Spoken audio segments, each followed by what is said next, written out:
ପିତାମାତା ଠାରୁ ବଡ଼ ଦେବତା କେ ସରଗ ରାଇଜେ ନାହିଁ, ତାଙ୍କରି ଆଶିଷ ସାହା ଏକାସିନା ବିପଦୁ ତରିବା ପାଇଁ। ଏହି ଉକ୍ତିଟି ମଧୁସୂଦନ ରାଉଙ୍କର ଏବେ ବି ମନ ଭିତରେ ଜାଗ୍ରତ କରେ ଅନେକ ଭଲ ପାଇବା ଆଉ ଅନେକ ଶ୍ରଦ୍ଧା। ପ୍ରକୃତରେ ବର୍ତ୍ତମାନ ପରିସ୍ଥିତିରେ ଯୌଥ ପରିବାର ଲୋପ ପାଇଯିବାକୁ ବସିଲାଣି ଏବଂ ଆମେ ବୟସ୍କ ଲୋକମାନଙ୍କୁ ପରିବାରରେ ବୋଝ ଭାବିକି ତାଙ୍କର ସେବା ଯତ୍ନ କରିବାକୁ ଇଚ୍ଛା ପ୍ରକାଶ ନ କରିକି ଆମେ ବୃଦ୍ଧାଶ୍ରମରେ ଛାଡ଼ି ଦେଇ ଆସୁଛନ୍ତି। କିନ୍ତୁ ଦିନେ ସେଇମାନଙ୍କ ସେବା ଯତ୍ନ, ସେଇମାନଙ୍କର ଭଲ ପାଇବାରେ ଆମେ ଆଜି ଏଇ ଦୁନିଆରେ ଠିଆ ହେଇଛନ୍ତି। କିନ୍ତୁ ତାଙ୍କର ଯେତେବେଳେ ସେବା ପାଇବାର କଥା, ଆମେ ତାଙ୍କୁ ସେବା ନ ଦେଇ ବୃଦ୍ଧାଶ୍ରମରେ ଛାଡ଼ି ଆସୁଛନ୍ତି। ପିତାମାତା ଠାରୁ ବଡ଼ ଦେବତା କେ ସରଗ ରାଇଜେ ନାହିଁ, ତାଙ୍କରି ଆଶିଷ ସାହା ଏକାସିନା ବିପଦୁ ତରିବା ପାଇଁ। ଯେଉଁ ପିତାମାତା ନିଜ ପେଟ କାଟି ଆମ ତୁଣ୍ଡେ ଦେଲେ ଅନ୍ନ, ବୃଦ୍ଧ ଅବସ୍ଥାରେ ତାଙ୍କ ମୁଖେ ଅନ୍ନ ନଦେଲେ କି ହେବ ଧନ। ଆମ ସୁଖ ପାଇଁ ନିଜ ସୁଖକୁ ଯେ ବଳି ଦେଇଥାନ୍ତି ସଦା, ତାଙ୍କରି ସୁଖକୁ ଅଣଦେଖା କଲେ ଆସିବ ଜୀବନେ ବାଧା। ପରିବାର ସହ ମିଶିକି ରହିଲେ ପାଇବେ ସେମାନେ ଶାନ୍ତି, ତାଙ୍କ ସ୍ନେହ ଶ୍ରଦ୍ଧା ଆଶିଷ ଆମରି ଜୀବନେ ଆଣିବ ତୃପ୍ତି। ପଇସା ପଛରେ ଧାଇଁ ଧାଇଁ ଆମେ ଆପଣାକୁ ଭାବି ପର, ଛାଡ଼ି ଦେଇ ଆସୁ ବୃଦ୍ଧାଶ୍ରମେ ପୁଣି କରି ଏତେ ହତାଦର। ବାର୍ଦ୍ଧକ୍ୟ ଅବସ୍ଥା ଆସିବ ତ ଦିନେ, ସବୁରି ଜୀବନେ ଜାଣ, ତୁମ ପ୍ରତି ଏଇ ଅବିଚାର ହେଲେ ବୁଝିବ କି ତୁମ ମନ। ବାସ୍ତବରେ ଆମେ ଯେଉଁ ବୟସ୍କମାନଙ୍କ ପ୍ରତି ସମାଜରେ ବର୍ତ୍ତମାନ ଯେଉଁଭଳି ବୋଝ ଭାବିକି ତାଙ୍କୁ ବୃଦ୍ଧାଶ୍ରମରେ ଛାଡ଼ୁଛନ୍ତି, ତାଙ୍କୁ ନେଇକି ମୋର ଗୋଟିଏ କ୍ଷୁଦ୍ର ଆଲୋଚନା। ମୁଖ୍ୟତଃ ଆମର ପରିବାର ଦିନକୁ ଦିନ ଛୋଟ ହୋଇଯାଉଛି।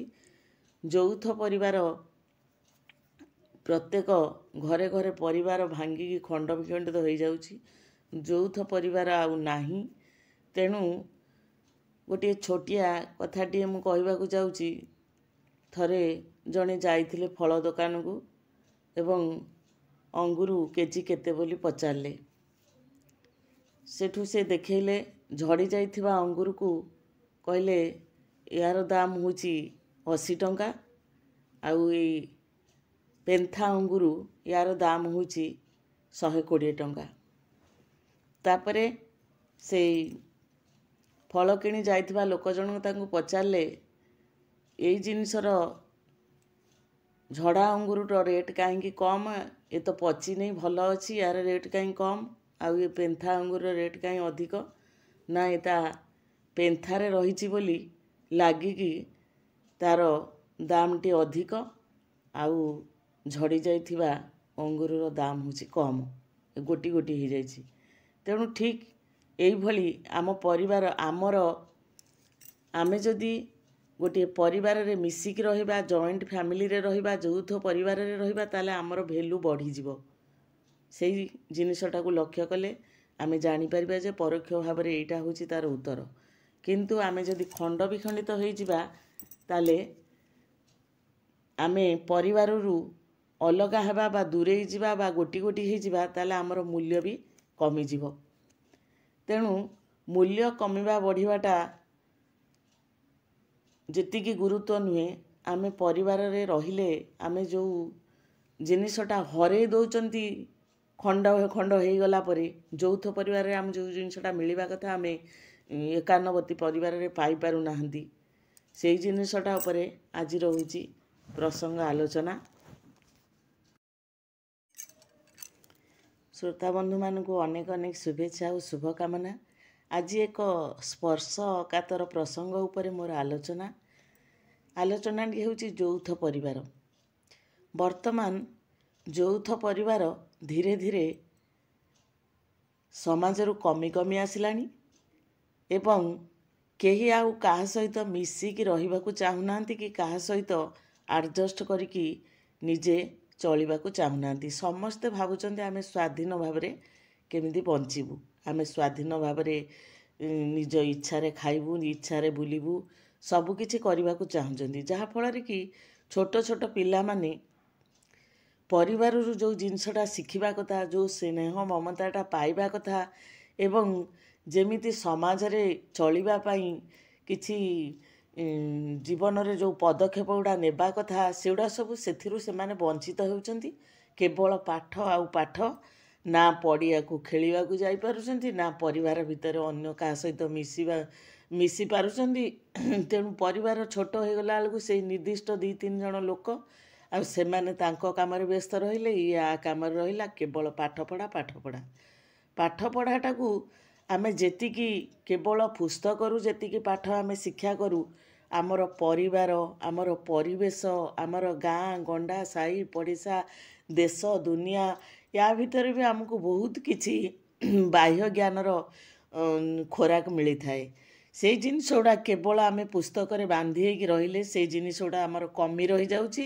ତେଣୁ ପିଲାମାନେ ଆଜିକାଲି ବିଭିନ୍ନ ପ୍ରକାର ମେଣ୍ଟାଲ ଡିପ୍ରେସନକୁ ଚାଲି ଯାଉଛନ୍ତି। ସେତେବେଳେ ଯଦି ବାପା ମା କୌଣସି ଭୁଲ କାମଟେ ପିଲା କରିଦେଲା, ବାପା ମା ଯେତେବେଳେ ଗୋଟେ ପିଲାକୁ ଦଣ୍ଡ ଦେବାକୁ ଚାହାନ୍ତି, ସେତେବେଳେ ସେମାନେ ଦୌଡ଼ିକି ପଳାନ୍ତି ଜେଜେମା ପାଖକୁ କି ବଡ଼ବାପା ବଡ଼ମା ପାଖକୁ। ସେମାନେ ସ୍ନେହରେ ତାକୁ କୋଳେଇ ନିଅନ୍ତି। ପିଲାଟା ସାର ସାହସ ପାଇଯାଏ, ଟିକେ ମାନେ ନିଜକୁ ସାମର୍ଥ୍ୟବାନ ମନେ କରେ। ସେତେବେଳେ ସେ କେତେ ସ୍ନେହ ଆଦର ସେଇଠୁ ପାଇଯାଏ, ଯେତେବେଳେ ତା ମନ ସେତେବେଳେ କୁଣ୍ଢେବଟ ହେଇଯାଏ, ମନଟା ତାର ଦୁର୍ବଳ ହୁଏନି।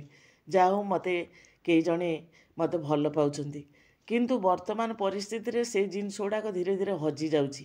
ଆମେ କ'ଣ କରୁଛନ୍ତି ନା, ଦାଦା ଖୁଡ଼ି ବଡ଼ବାପା ବଡ଼ମା ଏଇ ଜିନିଷ ଗୁଡ଼ା ସେମାନେ ଜାଣିପାରୁନାହାନ୍ତି। ପୁଣି ତାକୁ ଫେରେ ନା ଏମିତି ହେଇଗଲାଣି ଯେ ଅଙ୍କଲ ଆଣ୍ଟି ଛଡ଼ା ସେମାନେ ଆଉ ଦାଦା ଖୁଡ଼ି ସାନବାପା ସାନମା ସାନ ବାପା ବଡ଼ବାପା ବଡ଼ମା ଏଇ ଜିନିଷଟା ଉଠିଗଲାଣି, ପୁରା ଅଙ୍କଲ ଆଣ୍ଟିରେ ଚାଲିଛି। ତେଣୁ ସମାଜର ଅବକ୍ଷୟ ବେଳେ ଆମେମାନେ ଯଦି ନୀରବ ରହିବା, ଆକୁ ସମର୍ଥନ କରିବା, ତାହେଲେ ନିଶ୍ଚିତ ଭାବରେ ଆମର ସଂସ୍କୃତି, ଆମର ପରମ୍ପରା ଏସବୁ ଦିନେ ନା ଦିନେ ହଜି ଧୂଳିସାତ ହେଇଯିବ। ଯାହାଫଳରେ କି ଆମ ପିଲା ଗୋଟିଏ ମାମୁଁ କିମ୍ବା ଦାଦା ଖୁଡ଼ି, ଏହାର ଅର୍ଥ ଯେତେବେଳେ ଡିକ୍ସନାରୀ ଖୋଜିବାକୁ ପଡ଼ିବ ତାକୁ ଓଡ଼ିଆ ଅର୍ଥ ଜାଣିବା ପାଇଁ, ସମ୍ପର୍କଟା ବୁଝିବା ପାଇଁ। ତେଣୁ ମୋ ମତରେ ଏଇ ଜିନିଷ ଗୁଡ଼ାକ ହଜିଯିବା ଆଗରୁ ଆମେ ଏଥିପ୍ରତି ଟିକେ ଯତ୍ନବାନ ହେଲେ, ଆମେ ଶିକ୍ଷିତ ଲୋକମାନେ ଯଦି ନୀରବ ଦ୍ରଷ୍ଟା ସାଜିକି ଆମେ ୟାକୁ ଦେଖିବା, ଶୁଣିବା, ଚୁପ୍ ରହିବା, ଆମେ ଆମ ପିଲାଙ୍କୁ ବି ସେଇ ବାଟରେ ଚଲେଇବା, ତାହେଲେ ନିଶ୍ଚିତ ଭାବରେ ସମାଜର ଅବକ୍ଷୟ ହୋଇଛି, ଏଥିରେ କିଛି ମାନେ ଦ୍ୱିମତ ହେବାର ନାହିଁ। ତେଣୁ ମୋର ସମସ୍ତଙ୍କୁ ଅନୁରୋଧ, ସେ ଯେତେ ଇଂଲିଶ ପଢ଼ୁ, ଯେତେ ହିନ୍ଦୀ ପଢ଼ୁ, ଯେତେ ମାନେ ଭାଷା ଅଛି ସେ ଜାଣୁ, କିଛି ଅସୁବିଧା ନାହିଁ। ତା'ର ଜ୍ଞାନର ପରିସୀମା ସେତେ ବର୍ଦ୍ଧିତ ହେଉ, କିନ୍ତୁ ଆମ ଜିନିଷଟା, ଆମ ନିଜ ଜିନିଷଟା, ନିଜର ସତ୍ତାକୁ ହରେଇକି ଆମେ କେବେ ଆଗକୁ ଯାଇପାରିବା କି? ତେଣୁ ମୋର ସମସ୍ତଙ୍କୁ ଅନୁରୋଧ, ଆମେ କେମିତି ପରିବାର ଭିତରେ ସମସ୍ତଙ୍କ ସହିତ କେମିତି ମିଶିକି ରହିଲେ ଗୋଟେ ଆଡ଼ଜଷ୍ଟମେଣ୍ଟ କାପାସିଟିଟା କେମିତି ଆମର ବଢ଼ିବ। ପ୍ରତ୍ୟେକ ମାନେ ପ୍ରତିକୂଳ ପରିସ୍ଥିତିରେ ବି ଆମେ ନିଜକୁ ଖାପ ଖୁଆଇକି କେମିତି ଆଗକୁ ଯାଇପାରିବା। ବର୍ତ୍ତମାନ ପିଲାଟିଏ ଯଦି ହଷ୍ଟେଲରେ ଆମେ ଛାଡ଼ି ଦେଉଛନ୍ତି, ସିଏ ଚାହୁଁଛି ଆମେ ମୋର ଏଇ ସୁବିଧାଟା ହେଉନି, ମୁଁ ଏସିରେ ଶୋଇବି, ମୁଁ ଅଲଗା ଲାଟ୍ରିନ୍ ବ୍ୟବହାର କରିବି, ଇଏ କରିବି। କାହିଁକି ସେ ସମସ୍ୟାଟା ହେଉଛି? ସେତେବେଳେ ବାପା ମା ବାଧ୍ୟ ହେଉଛନ୍ତି, ମୋ ପିଲା ଏଠି ରହିପାରୁନି, ଅଲଗା ଘର ଭଡ଼ା ନେ, ଅମୁକ କର ଢମକ କର, କେତେ ସମସ୍ୟା ଆସିକି ପହଞ୍ଚି ଯାଉଛି। ଯଦି ସେ ପରିବାର ଭିତରେ ସେଇ ଯେଉଁ ଆଡ଼ଜଷ୍ଟମେଣ୍ଟଟା ଜାଣିଥାନ୍ତା, ଚଳିଥାନ୍ତା, ତାହେଲେ ନିଶ୍ଚିତ ଭାବରେ ସେ 5 ଜଣଙ୍କ ସହିତ ଆଡ଼ଜଷ୍ଟ କରିକି ଚଳିପାରିଥାନ୍ତା। ତାହେଲେ ମୁଁ ଆଉ ସେଇ ଦିଗକୁ ଯାଉନି। ବର୍ତ୍ତମାନ ମୋର ବିଷୟବସ୍ତୁ ହେଉଛି ଯୌଥ ପରିବାର। ତାପରେ ହେଲା ଆମର ବରିଷ୍ଠ ନାଗରିକମାନେ, ମାନେ ଆମ ପରିବାରର ଯେଉଁମାନେ ବୟସ୍କ, ଯାହାକୁ ଆମେ ଦେବତାର ଆସନ ଦିଅନ୍ତି, ଯାହାର ଆଶୀର୍ବାଦ ନେଇକି ଆମେ ଯାଆନ୍ତି, ପ୍ରତ୍ୟେକ ଶୁଭ କାର୍ଯ୍ୟରେ ବାହାରନ୍ତି, ତାଙ୍କୁ ମଥାଲୋଟା ପ୍ରଣାମ ଜଣେଇକି ତାଙ୍କ ଆଶୀର୍ବାଦ ନେଇକି ସେମାନେ ଆଜି ଜରାଶ୍ରମରେ ବୃଦ୍ଧାଶ୍ରମରେ ବଢ଼ୁଛନ୍ତି। ସେଇଟା କେତେ ଦୁଃଖର କଥା। ତାକୁ ନେଇକି ମୁଁ ଗୋଟିଏ ମାନେ ଛୋଟିଆ ଆଲୋଚନା ମୁଁ ନିଜେ ପ୍ରସ୍ତୁତ କରିଛି। ଆଜିର ଚିକିତ୍ସା ବିଜ୍ଞାନ ମଣିଷ ଜାତିର ସୁସ୍ଥ ଜୀବନ ନିମନ୍ତେ ବହୁ କିଛି ସହାୟତା ପ୍ରଦାନ କରିଚାଲିଛି। ଏହା ସମାଜରୁ ବହୁବିଧ ବ୍ୟାଧିର ଦୂରୀକରଣ ନିମନ୍ତେ ଯେତିକି କାର୍ଯ୍ୟ କରୁଛି, ପୁଣି ସମସ୍ତଙ୍କ ପାଇଁ ସ୍ୱାସ୍ଥ୍ୟ ସେବା ପ୍ରଦାନ କରିବାରେ ସେତିକି ତତ୍ପରତା ବି ପ୍ରକାଶ କରି ଚାଲୁଛି। ଏହା ଏକାଧିକ୍ରମେ ଶିଶୁ ମୃତ୍ୟୁହାରରେ ହ୍ରାସ ଘଟାଇବା ସଙ୍ଗେ ସଙ୍ଗେ ମଣିଷର ପରମାୟୁକୁ ବି ବୃଦ୍ଧି ଘଟାଇଛି। ଏବେ ବିଶ୍ୱରେ प्रति दशंधि मनीषर बयस सीमा बढ़ी बढ़ी चलीथिबारु भविष्य अर्थात अति वृद्धावस्था तार सेवा जत्न चिंता प्रकाश पाइबा स्वाभाविक कथा। आमर जो जातिसंघ 1998 मसीह वयस्क व्यक्ति आंतर्जातिक वयस्क व्यक्तिंकर जोटा आंतर्जातिक वर्ष बोली आख्या देइचंती। किंतु वर्तमान परिस्थिति कौन होची ना पारिवारिक संयुक्त पारिवारिक प्रथा जोटा आमे यौथ परिवार कहउचंती प्रथा अनुसार सबुठु वरिष्ठ सदस्य समस्त पूजा पाई थाए। परिवारर कनिष्ठ सदस्य माने बाहर को जेतेबेले यात्रा आरंभ करती ता पूर्वर तांकर अनुमति तांकर उपदेश आ तांकर आशीर्वाद ग्रहण करी से माने जाती। घरर आर्थिक अवस्था जेहेतु वरिष्ठ नागरिक माने परिचालना करिथांती सेथि जोगु से माने आपना संतान संततिक निकट में हास्यास्पद होई न थांती। वर्तमान परिस्थिति रे किछि गोटे आसिला कहार शरीर असुस्थ होला कि परिवार रे किछि अर्थर अभाव देखा देला सेठी से पूरा हारास हो जाउचंदी। किछि सहयोगर हाथ केही आउ बढ़ाउ नांदी। किंतु आमे यौथ परिवार रे जनकर जणे जदि किछि समस्या पहुँचला 5 जण बेढ़ी जाती जहाँ पाखरे जहाँ अच्छी सब गोटे गाटी की नेकी ताकू काम लगाती। तेणु केते आमे जीवनटा को दुर्विसह कर दउचंती जानी सुनी। एबे सहर रे दिन को दिन जनसंख्या माने अत्यधिक वृद्धि घटबार लगी। गाँ गंडारे आमर जो यौथ परिवार आकार सबू धीरे धीरे दुर्बल हो जाउची। सहर बजार रे बसवासर सीमित सुविधा दृष्टि वयस्क लोके अधिकांश संख्यार गाँव रे खाली घर जगिकी पढ़ी रहिबाकू बाध्य होउचंदी।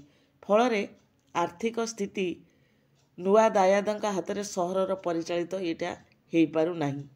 पुणी केउठी केमिति सहर रे पुओ झीओं पाखरे वरिष्ठ पितामाता स्वेच्छा समय अतिबाहित करि पारु नाहंती। कारण गाँ गंडारे साई पड़िशारे जी जोठी रहिले सी दांडरे टिके बुलियाइले 5 जन को मुँह देखिले चिन्हा मुँह आ सांगरे पदे कथा कहीकि ता सांगरे दुख बांटे तांगे सी निजे गोटे आत्मतृप्ति बा आत्मसंतोष लाभ करथिले।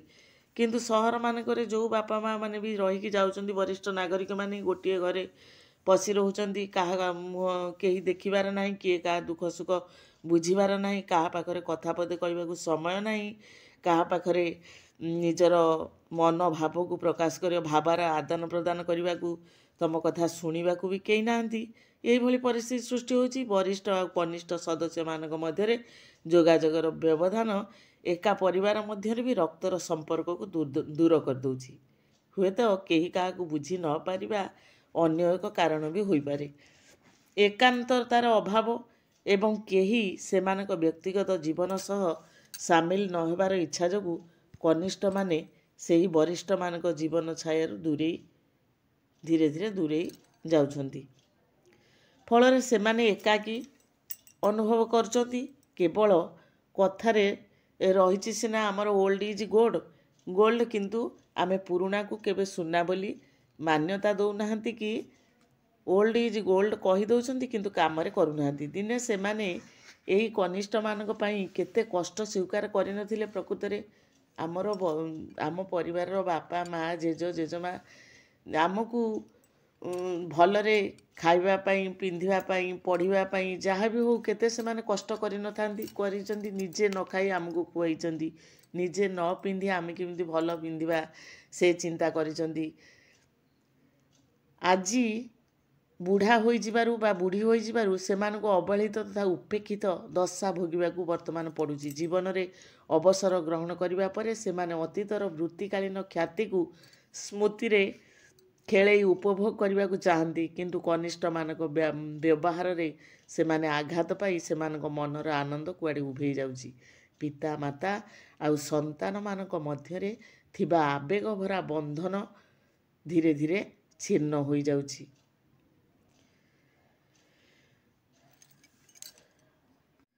परिवार मध्य पिला मानकु बढ़ई कुड़ई मनीष करा जाए कहीं पितामाता बुढ़ा हो गले से माने तांको सुखरे रखिबे। किंतु बहु क्षेत्र रे यह भूल प्रमाणित हो चली। पुओ विवाह करने परे देखा जाउछि जे एका घरे चल प्रचल करी गोटे जगार रही सुधा सासु आउ बहु समान धारा रे गति करि पारु नाहंती। ଏହା ପରିବାର ମଧ୍ୟରେ ବିରାଟ ଫାଟ ଆଉ ପ୍ରାଚୀର ସୃଷ୍ଟି କରୁଛି। ବୋଉ ଭଳି ନୂଆ ମଣିଷଟିଏ ଘରକୁ ଆସିବା କ୍ଷଣି ସ୍ଥାନର ଅଭାବ ଆଉ ଚଳାଚଳର ଅସୁବିଧା କିଛିଟା ଅସ୍ୱାଭାବିକତା ଦେଖାଦେଉଛି। ବରିଷ୍ଠମାନେ ଏକତ୍ର ରହି ଅସୁବିଧାଜନିତ ଅବସ୍ଥାକୁ ଚଳେଇ ନେବାକୁ ବସିଲା ବେଳେ କନିଷ୍ଠମାନେ ଏଥିରେ ହସ୍ତକ୍ଷେପ କରୁଛନ୍ତି। କ୍ରମାଗତ ପରିବାର ମଧ୍ୟରେ ବରିଷ୍ଠମାନଙ୍କ କଥା ନ ରହିବାରୁ ସେମାନେ ଅଭିମାନରେ ଅଲଗା ହୋଇ ରହିବାକୁ ବାଧ୍ୟ ହେଉଛନ୍ତି। କେବଳ କେତେକ ପରିବାରର ସନ୍ତାନ ପିତାମାତାଙ୍କ ବୃଦ୍ଧାବସ୍ଥାରେ ସମ୍ପତ୍ତିରୁ ଭାଗ ନେଇ ସେମାନଙ୍କୁ ଜରା ନିବାସରେ ଶେଷ ଜୀବନ ଅତିବାହିତ କରିବାକୁ ଛାଡ଼ି ଦେଉଛନ୍ତି। ସେଠି ସେମାନେ ଯେତେ ସୁଖ ଯନ୍ତ୍ରଣା ଭୋଗିଲେ ସୁଦ୍ଧା ସେମାନଙ୍କର ସେଥିରେ ପିଲାଙ୍କ ମନରେ ମୋଟେ ସହାନୁଭୂତି ବି ଜନ୍ମୁ ନାହିଁ। ଏମିତି ଅବସ୍ଥାରେ ସେଠି ବସୁ ବସୁ ଟଳି ପଡ଼ିଲେ ଦେଖିବାକୁ ବା କିଏ ତାଙ୍କ ପାଇଁ ଅଛି। ଯାହା ହେଉ ବିଳମ୍ବରେ ହେଲେ ସୁଦ୍ଧା ସରକାର ଏଥି ସମ୍ପର୍କରେ ଲୋକସଭାରେ ବିଲ୍ ପାସ୍ କରିସାରିଛନ୍ତି। ଯେଉଁ ସନ୍ତାନମାନେ ବରିଷ୍ଠ ପିତାମାତାଙ୍କୁ ନାନା ପ୍ରକାର ହତାଦର କରିବେ ସେମାନେ ଅଭିଯୋଗ କରିବା ମାତ୍ରେ କାରାଦଣ୍ଡ ଭୋଗିବାକୁ ବାଧ୍ୟ ହେଉଛନ୍ତି। ଅବଶ୍ୟ ନୂତନ ଦାୟାଦଙ୍କର ମନସ୍ତତ୍ୱ ସେମାନଙ୍କ ପିତାମାତା ବୁଝିବା ଉଚିତ, କାରଣ ଦିନକୁ ଦିନ ସମୟ ଅତି ଜଟିଳ ଅବସ୍ଥାରେ ଗତି କରୁଛି। ପିତାମାତା ବୟସ ଅନୁକ୍ରମେ ଅବସରପ୍ରାପ୍ତ ହେବା ପୂର୍ବରୁ ନିଜ ନିଜ ଭବିଷ୍ୟତ ପାଇଁ କିଛି କିଛି ସଞ୍ଚୟ କରି ରଖିବା ଦରକାର।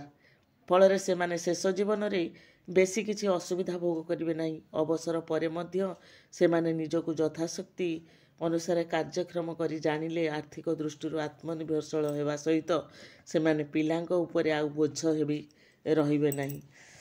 ଅନ୍ୟପକ୍ଷରେ ବି ଦେଖିବାକୁ ଗଲେ ସମୟ ବଦଳିବା ସଙ୍ଗେ ସଙ୍ଗେ ଲୋକ ଚରିତ୍ର ଯେହେତୁ ବଦଳି ଚାଲିଛି, ବରିଷ୍ଠମାନେ କନିଷ୍ଠମାନଙ୍କ ସଙ୍ଗେ ସ୍ନେହ ମମତାର ବିନିମୟ ଘଟାଇ ସେହି ଦୃଷ୍ଟିରୁ ଚଳି ଜାଣିଲେ ଭବିଷ୍ୟତ ମୋଟେ ଦୁର୍ବିସହ ମନେ ହେବ ନାହିଁ।